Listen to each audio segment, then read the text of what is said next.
انسان مرتے وقت وہی کام کرتا ہے جو وہ دنیا میں زیادہ کرتا ہے۔ ہمارے ایک حافظ قرآن کی بیوی کو گردن توڑ بخار ہو گیا اور وہ میرے وارڈ میں داخل تھی۔ علاج سے کافی افاقہ ہو رہا تھا۔ ایک دن شام کے وقت مجھے وارڈ کی نرس نے ٹیلی فون پر بتایا کہ وہ بی بی اونچے اونچے کلمے پڑھ رہی ہے۔ میں گھر سے بھاگا۔ جب وارڈ میں پہنچا تو وہ اللہ تعالیٰ کو پیاری ہو چکی تھی۔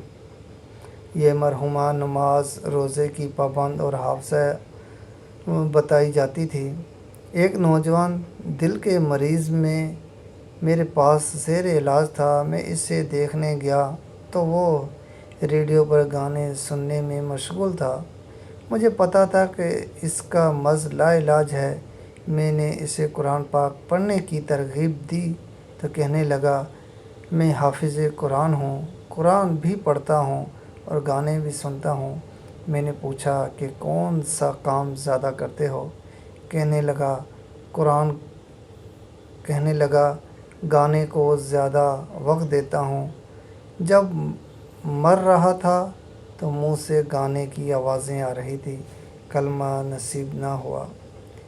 کیسی بد نصیبی ہے کہ اللہ تعالیٰ کے کلام کو گانے سے کمتر سمجھا تو موت کے وقت کلمہ جیسی عظیم نعمت سے محرومی ہوئی۔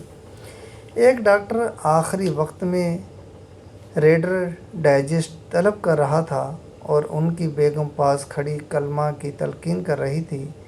جب وہ فوت ہو گئے تو ان کی بیگم نے بتایا کہ انہیں ریڈر ڈائجسٹ پڑھنے کا بہت شوق تھا کیونکہ یہ ان کی محبوب چیز تھی، اس لیے موت کے وقت بھی اس کی طلب تھی۔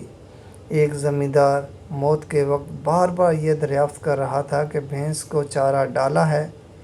یہ شکایت جب اس کے رشتہ داروں نے آ کر کی تو میں چونک اٹھا اور سمجھ لیا کہ اس کا آخری وقت ہے، کیونکہ اس کی ساری زندگی بھینس اور چارے میں گزری ہے اور اس لیے مرتے وقت وہی چیز سامنے آئی اور کلمے سے محروم ہو گیا۔ ایک مریض میرے وارڈ میں داخل تھا۔ اس کا مرض یکدم شدید ہو گیا۔ میں نے نرس کو ٹیکہ لگانے کو کہا۔ نرس نے ٹیکہ لگایا تو اس کو بہت گندی گالی دی۔ نرس نے دوسرا ٹیکہ لگانے سے انکار کر دیا تو میں نے ٹیکہ لگایا تو مجھے اور گندی گالی دی اور تھوڑی دیر بعد مر گیا۔ تحقیق پر معلوم ہوا کہ گالی دینا اس کا تقیہ کلام تھا، ہر بات پر گالی دیتا، جس کی وجہ سے موت کے وقت یہی چیز نصیب ہوئی۔ میرے وارڈ میں ایک نوجوان گردے فیل ہونے سے مرا۔ 3 دن تک اس پر نزا کی حالت رہی اور اتنی بری موت مرا کہ پچھلے 40 سال سے میں نے ایسی موت نہیں دیکھی۔ میں ابھی بھی اس کا سوچوں تو مجھے خوف آ جاتا ہے۔ مرنے سے پہلے